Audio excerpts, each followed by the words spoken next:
Welcome to another Terrific Tips for Business. I'm Terry, your host. Why Terrific Tips? Because you can't spell terrific without Terry. Thanks so much for being here with me today. I am excited to introduce you to a new friend of mine, Dr. Josh Payne. Let me tell you a little bit about Dr. Josh because you probably don't know him. He is the co-host of the Uncaged Clinicians podcast. He is a physical therapy business coach who has worked to help over 100 physical therapists start successful cash practices, really helping them to break free of the corporate space and the limitations that reside inside of the insurance billing practices that most of these physical therapists start their businesses in. So I'm so excited to have Dr. Josh with us today because I know he's got a lot of really great insight in terms of what are some challenges our business owners are faced with right now? What are some tools or habits that we might be able to leverage even inside of our own business, even if we don't have a physical therapy practice? So join me in welcoming Dr. Josh to the show. Thanks for being here today. Yeah, Terry, thanks so much for having me on. I'm excited to chat with you and hopefully help your audience with some good tips, some terrific tips. Some terrific tips. That's right. That's right. So tell us a little bit physical therapy. I know you and I have talked before about kind of why that's your passion, but share with our audience, how did you get involved in the physical therapy space to begin with? Yeah, so I think this is something that a lot of people can relate to is right out of college back in 2013, right out of getting my graduate degree. I was thrust right into getting my first job as a physical therapist. And in a nutshell, I had 6 different jobs in 4 years. And really was miserable. I hopped around from job to job, really couldn't find my way as a physical therapist. And I think this happens in a lot of professions, not just physical therapy. And I kind of felt like the odd duck, to be honest with you. The ugly duckling, or if you will, right? Like everybody else knew, all of my friends, all my PT friends, everybody knew what they were doing. I had no clue. I couldn't find it. I was actually in this space where I was just like, man, this is not the profession that I really thought it was. And so I came home from work one day. My wife is a physical therapist as well, and we were living in a small apartment at the time. I come busting through the front door. My wife is in the kitchen, and she asked me a question that changed my entire career. And I came in, started, and I was complaining about all the notes and just the whole politics of everything of working in the clinic that I was working at. And she just looked at me. You've got to understand that she had dealt with me with 6 jobs in 4 years. And she just looked at me and she said, Josh, are you ever going to be happy with your job as a physical therapist? And it was that question that made me realize that, number one, that the answer is no. And then number 2 is I need to learn how to grow my own business because I just don't think I'm fit to work for somebody else. And so I started my own practice back in 2016. Grew that practice to an extremely successful 6-figure concierge physical therapy practice in Denver, Colorado, and then sold it just last year, about 12 months ago. So that's kind of the short story of my story up to this point. What I love about that is it's so relatable. I know I can relate to the "Are you ever going to be happy doing what you're doing?" question, right? And that frustration where you're job hopping and you feel like you just can't find home. You feel like you can't take your jacket off and stay a while, no matter where you are. And it just doesn't feel right. So I appreciate you sharing that because I know a lot of our listeners have either been there before or maybe in that place right now. So asking that really tough question and then kind of going through, what are some steps that you went through to identify maybe what you really need is to be out on your own? Yeah, I think I just, it all started with that question. I realized, okay, well, working for somebody else, it's almost like the Albert Einstein quote, if we continue to do the same thing over and over again, that's the definition of insanity, right? And so it was like very clear, getting a 7th job in 4 years was a really, really dumb move. I had to figure out something because that was not going to be it. That was not going to be, of course, that would pay the bills, but that was not going to make me happy. And so I just started researching. I was like, what else can a physical therapist do that doesn't include starting a practice that involves, buying a building for 100,000 and putting money into that. What's a low overhead way for me to create a practice? And that's where I stumbled upon this concierge model, which for those of you out there that I know are probably not physical therapists, really a concierge physical therapy practice is basically just not having a home location and seeing people where they see fit. So in homes, offices, and it's a higher level of care than like your typical home health company. So hopefully that makes sense for everybody. But I came across a practice like that in New York, which was the only city that I found was doing that, had practices like that at the time, serving people in these massive buildings in New York City. And I was in Denver, and I was like, if they can make that model work in New York City, there's no way that I can't make this work in Denver. And I was right, because the practice really took off just within about 12 months. That's so cool. And I think it's really important to ask yourself that question. How can I do what I love with as little overhead as possible? Because if you can eliminate the overhead, what ends up happening is your profit margins increase. So then you can make more revenue, and then you can use that revenue to market the business more effectively. You can use that revenue to hire the right people, right? And allow for more personalized anything, like regardless of what your business is, regardless of what it is that you do, whatever you do can be much more personalized to the people you're trying to serve when you don't have the overhead of the office and the technology and the insurance and all of the things. So yeah.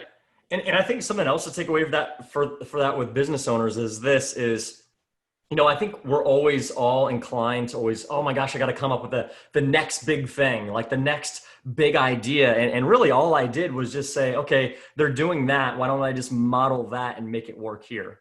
Again, success leaves clues in whatever you're doing. And so sometimes you don't have to always come up with the latest, greatest thing. Just see what is working, find a model that may work for you, and you can always model that. I don't like to say copy, but model it. And that's all I did. And now the funny thing is, there's a lot of people that came before me, but now I'm looked at as basically the expert in the concierge physical therapy space, which is just wild to think of even at 33 years old. But it's just because all I did was just saw that other people could do it. I modeled it, and then I was just the first one to start teaching it to people. Right. cool. So there, I think there's a few takeaways for people from there. Absolutely. And it is something that has been echoed before by other thought leaders around the world. I think Tony Robbins has even said something similar of find somebody that you can model. We're not copying them, because our business is never going to be exactly the same as somebody else's business, because we have our own unique sauce, right? Like we bring our own person to that business. So it can be a model, but then we're going to make it our own through our own influence and background. So I think that's really important too, is that don't be afraid to be you and bring you to that model so that you can really make it work for you and for where you're trying to go. Absolutely. Absolutely. So what's one of the biggest challenges in that process that you ran up against? Yeah, the biggest challenge was this. And I think this is super relatable, whether you're a physical therapist or not, is the biggest challenge was, even though someone was doing it in New York, this was a very new model. And so the naysayers came out in full force. And that also included parents, friends, family members, even at times my wife, even though she's always been my biggest supporter. Just that underlying feeling of, yeah, Josh, this really probably isn't going to work. And I won't say his name, but one of your clients that we both work with, I've coached them through all of this. He experienced the same thing. And so everyone that I've coached kind of all comes up against the same thing, because this is a relatively newer model, new idea for physical therapists. You're going to get pushback when anything new comes about. And so there's this, everyone around you, your loved ones, they love you. So their job, they think, is to make sure that you don't get hurt. Right. And so understanding that, and then I had to realize, okay, well, those people are just not good people for me to talk business to. So that's when I hired a business coach and other things like that. So that was probably the biggest hurdle in the beginning, was just mentally believing enough in myself and what I was doing, because everyone else around me didn't believe in it. And that's so important. My husband has recognized this as well, that the people who are going to support you more often than not are going to be complete strangers first. You're going to get the support from the complete strangers first. And then after enough time passes and you're able to prove enough success or stability, then you'll get the support from your closest people, your family, your friends. And the reason that happens is exactly like you just said. They're wanting to protect you. They love you. They want to protect you. They think it's their responsibility to be like, hey, I don't know if that's a really good idea. That sounds really risky. Maybe you shouldn't do that, right? But when you're really trying to create a blue ocean, and I love the book Blue Ocean Strategy. Yep. And that's really what you've done, is created a blue ocean. When you create a blue ocean, you really are stepping out on a limb, kind of alone, creating something pretty new. And it can be scary, but you know what? When you're the first to market, it could also be really good. Mm-hmm. Could be really good. So that's awesome. And that's a really good point. That's usually a good time to start looking for somebody that you can have those business conversations with. It probably isn't going to be your family or friend. Yeah, and I give this advice to a lot of our mentees now, or coaching students, whatever you want to call them, is develop your winning circle. And so I talk about business, spiritual, family, like all of the different areas in your life that we all seek out advice. Do you have go-to people in your life that you talk to about those things? So I've got a business coach for myself, and I'll always have a business coach no matter where I am in business. And then also, spiritually, I am a Christian. Do I have those people in my life that I can talk to when I'm feeling low there? Family, my parents are divorced. They're not the greatest people to talk to about relationships, right? Like, do I have those people in my life that I can talk? Like, that's been a way that's been taught to me by a mentor to really make sure that you've got the right people to always talk to about it. And it really comes down to, again, like if you were going to build a house, would you ever go consult somebody that's never built a house to help you build the house? Like, you never would. But sometimes, so often, we start businesses and we consult the closest people to us, and the majority of the time they've never built a business. And that's the danger. And so build your winning circle, build your winning team. That can be a good tip for everybody listening. Gosh, that's such a good point. And we listen to Negative Bob or Negative Nancy about what we shouldn't be doing, but they don't know they're working for somebody else. They've never built a business. They've never tried to do a multi-level marketing company on the side of working for somebody else. They've never tried to start something from scratch in their garage. And so why are we consulting with people who don't know? We really need to tap into those relationships that do know, that do have that experience. Find your local small business center, for example, is a good place to start if you don't have the resources to just hire a coach, or if you don't even know where to find a coach. So you mentioned that you will always have a coach. Where did you find your coach? Yeah, so this has been my rule, and it's funny. Like my students have know this rule, and they use this rule too. And it's great to see is that you want to find someone that has the business that you want, and go learn everything you possibly can from them. So there's two things to this. Learn everything. Like, I spent the last 4 months, I'm a business coach. We have a very successful multi-six-figure business. We've got multiple coaches now, and we've got a team of 5. And so we're growing, but we're not at that 7-figure point yet, right? And so what we did was I looked around at all the different coaches, and I saw a lot of just to be honest with you all, like a lot of the same stuff, same models over and over and over again. I was like, I don't want the same model. And maybe there's not a coach that can teach me it. Maybe I have to develop it myself. And then I came across this coach in Australia who has an incredible coaching business based out of Australia. They teach people all over the world, but they basically specialize in helping business coaching businesses scale from 6 figures to 7 figures. And I looked at his business. I said, that's the business that I want for our coaching business for physical therapists. It's incredible.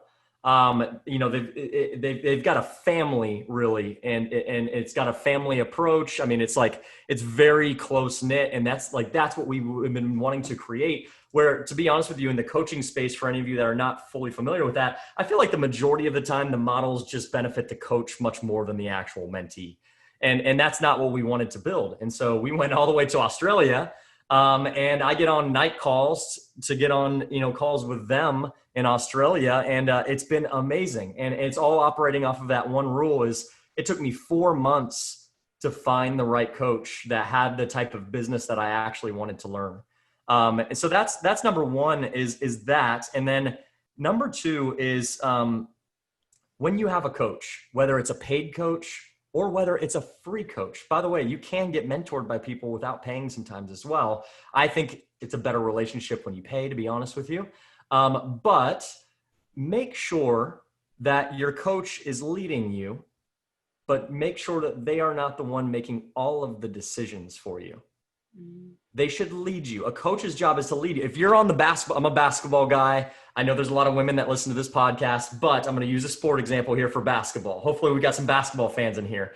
If a coach is coaching a basketball team, their job is to coach and give the team the strategy, but it's that individual player's job to make those instinct small decisions on the court when they're trying to score the winning basket, right? And so I got into a place early in my career where I was just allowing all my coaches to make all the decisions for me.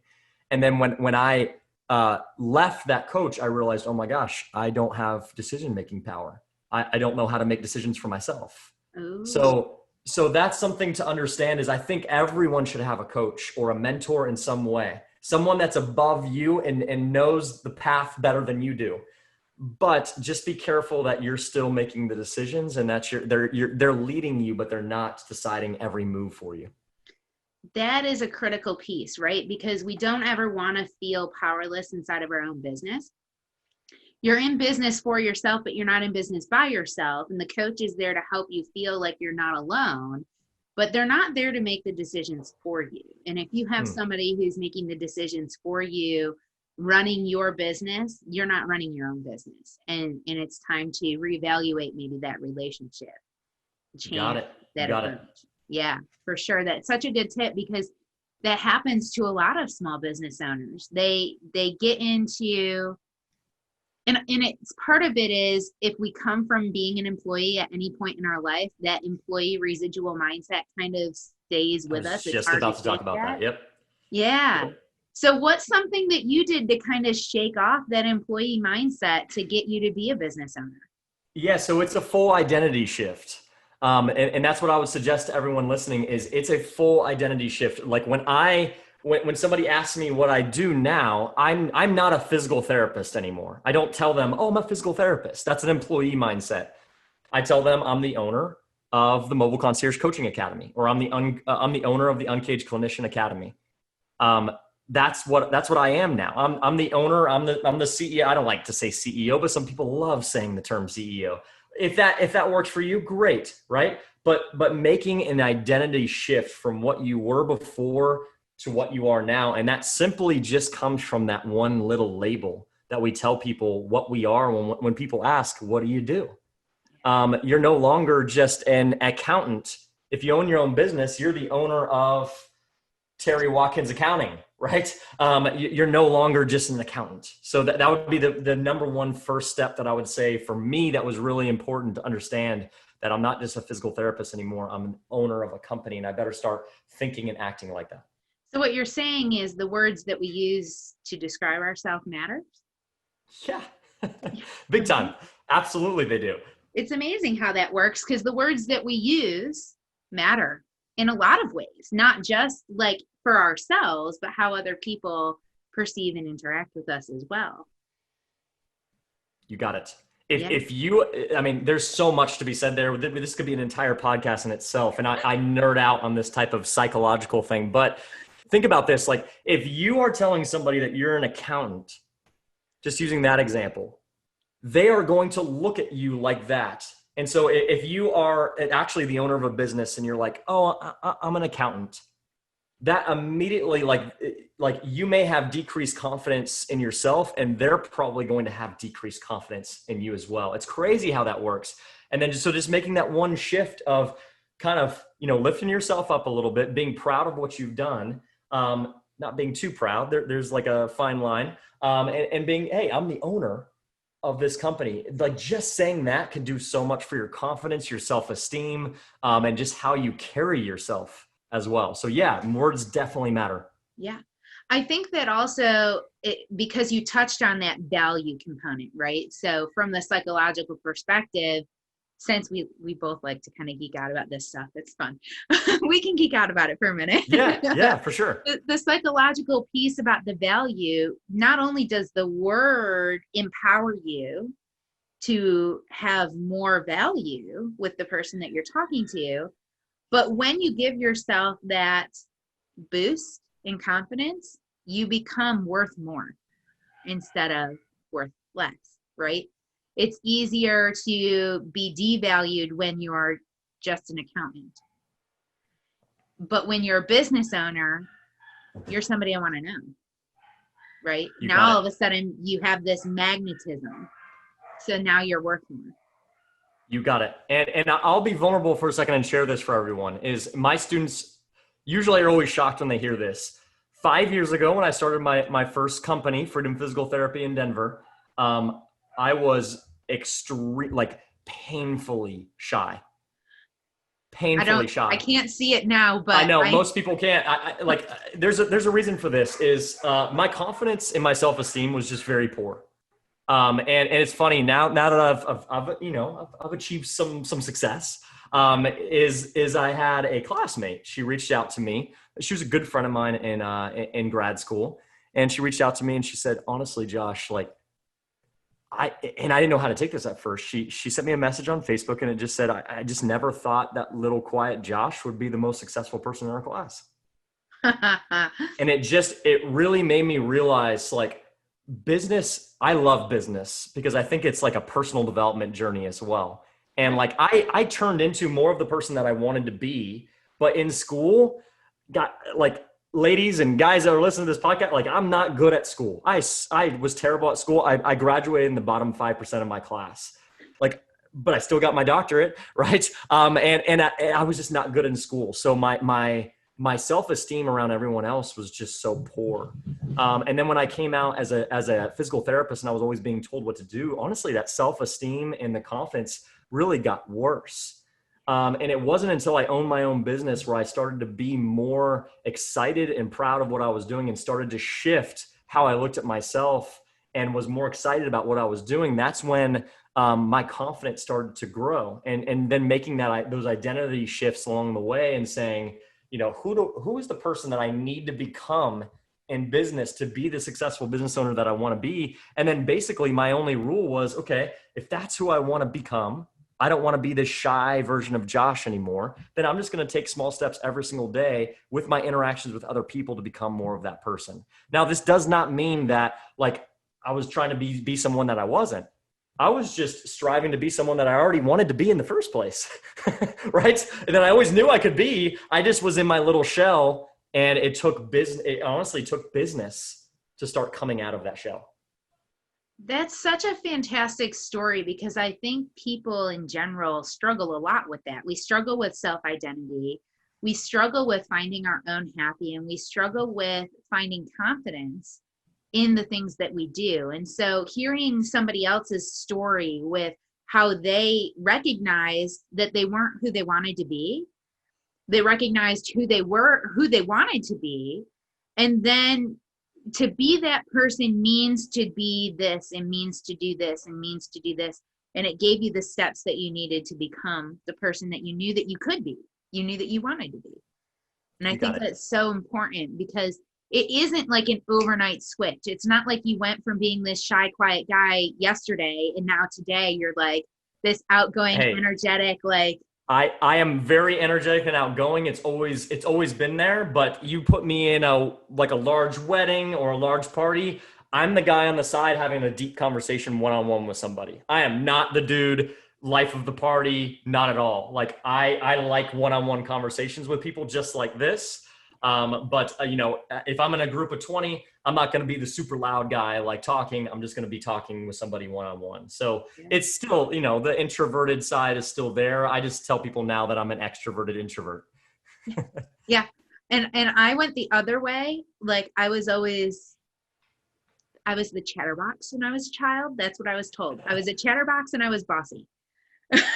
That's what I was told when I was a kid, right? But that's what a lot of people my age were told, especially girls who had leadership skills. They were told they were bossy. But when I was a kid, I was always that loud, outgoing, loved to talk to everybody, didn't know a stranger person. And I still don't know a stranger. I want to be friends with everybody. I want to know everybody and connect to everybody. Like the world connected is a better place than the world disconnected in my mind. But I find that I generate more energy in silence and solitude now than I used to. I used to get my energy by being in those places, and now I get my energy by being alone. So I'm a reformed extrovert. Got it.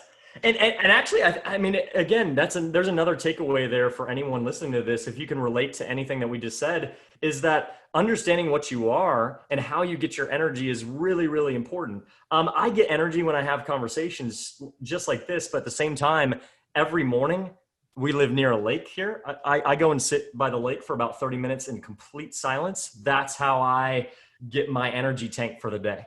So understanding how do you generate energy? Everybody has the ability to generate it. For some people, I know it's like going to sit in a coffee shop with a ton of people around you and you kind of feed off of other people's energy. That's, you've got to understand what it is for you and put yourselves in places where you can generate that own energy, because when you can generate energy as a business owner and start your day with a full tank of gas, that you're going to be a much more powerful business owner.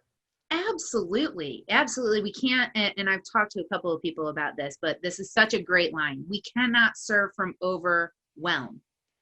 We can only serve from overflow. So if you're not filling your cup up for yourself, how are you going to serve anybody else? You have to start with you first. Trust starts with yourself first. Service starts with yourself first. Caring starts with yourself first. You have to take care of you first before you can help anybody else. Absolutely. So true. I want to come sit by your pond. It's great. It's beautiful in the morning. So yeah. I'm sure it is. Such a great tip. Do you have a particular podcast or author that you like to follow that you have found has been most impactful for your personal development and business development along your journey? Yeah, and I've kind of just dove into his books over the last year and I've become obsessed. But Ryan Holiday, anything that you can read on Ryan Holiday, Ego is the Enemy. I'm actually just finishing that right now. Obstacle is the Way. Stillness is Key. Stoicism, talking about, having a stoic philosophy, in business and in life. He's got an amazing books. Ryan Holiday, without a shadow of a doubt, is I've just become upset. Like I feel like he's probably one of like the best thinkers of like our time. Fantastic. I'm going to add him to my list. I hadn't heard of him, so thank you. I appreciate it.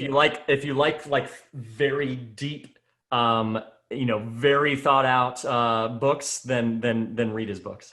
Yeah, I will definitely take a look in and dive into it, because I like you, I studied psychology in school. I actually, when I was graduating college, was a psych major when I was graduating and thought I was going to own my own therapy practice one day. I went to go work for a dentist in his office as his marketing director and discovered pretty quickly that I don't really want to work in the medical space. I would rather help them from an external perspective. I think what they do is critical. It's necessary. You're helping people live healthier, be healthier, live longer, more fulfilled lives. So I think the medical people are super important and I want to support them. I also realize that blood makes me squeamish, so I can't do that. And I don't really want to sit on a couch and listen to people cry all day, because I wear my heart on my sleeve as it is. So I'll probably be crying right along with them, which isn't very helpful. Yep. Understood. So coaching was the direction that made sense, and being able to leverage my chatterboxness and Yep. leadership qualities, right? So finding things that you're good at, taking advantage of those pieces, looking at where you want to be, finding people to model. This has been chock full of some great tips, great tips. If there was one thing you wish you knew when you were starting your business, what might that be? Yeah, this is relatively new and it's changed me as a coach because just like you, coaching has kind of become my outlet and I love it too.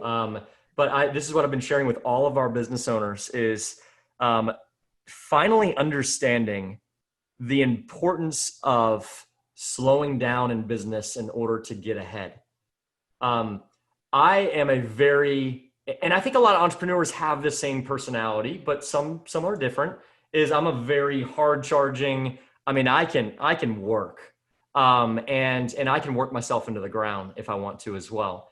And I think having a son that's almost 2 years old has taught me a lot of lessons over the last 2 years. And the main lesson is um, you can still have a very successful business by slowing down as well and creating a schedule that doesn't have to be go go go. Now here's the beautiful thing though, like I basically work about 3.5 to 4 days a week, but during the time that I work I know now I've got to work, because I know that I really can't do much work on Fridays because I take care of my son.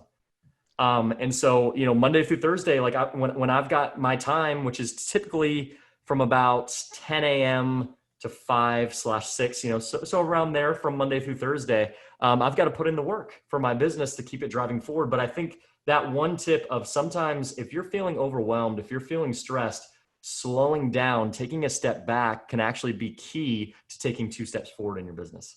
Absolutely. Totally. That's such a great tip. I actually uh, am reinforcing that one for myself on a regular basis as well. I went to a conference in January before COVID, and it was slow. We've got to slow our conversations down to speed up.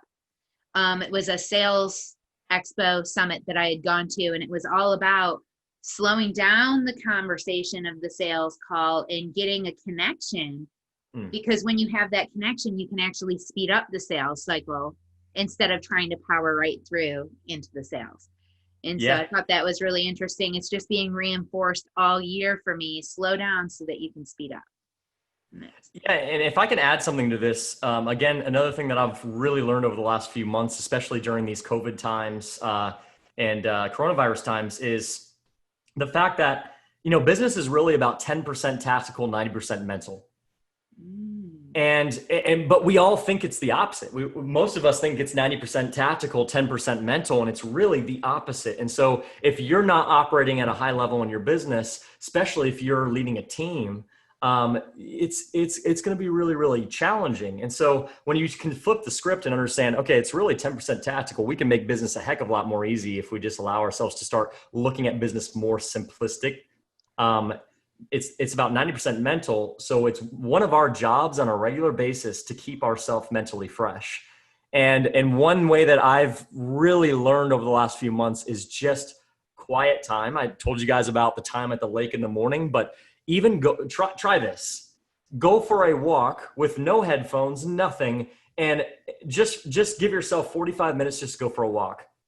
I'm telling you, it's life changing. But we live in a world where it's social media. It's okay, if I'm walking, I'm gonna have my headphones in, I'm gonna listen to music, or I'm listening to Audible, or I'm listening to a podcast. And look, I'm a huge advocate of all of those things because I think you always need to be working on personal development. But try just some actual focused, quiet time once a day, even if you can only fit in 15 minutes. That would be my biggest last tip for everybody. Last terrific tip is find quiet time in a very, very loud world that we live in. Social media is it's an amazing thing, but it's doing a lot more damage on you than you actually think. Find quiet time every single day. That's such a good tip too. And we've been going for bike rides. You can't touch your phone when you're riding your bike because your hands are busy Yep. holding the handlebars, right? And I've done the whole listen to a book while you're writing, but I find I don't retain what I'm listening to while I'm Yeah. writing because I'm listening to what's out here instead of what's in my ears. So I just don't. I just leave it. It's like try to forget that you even have a phone for 15 minutes a day. Like forget you have it. Put it on silent, shut off all the notifications, shut off the ringer, leave it in the other room, and then go outside. Go do something outside. Fresh air is good for you too.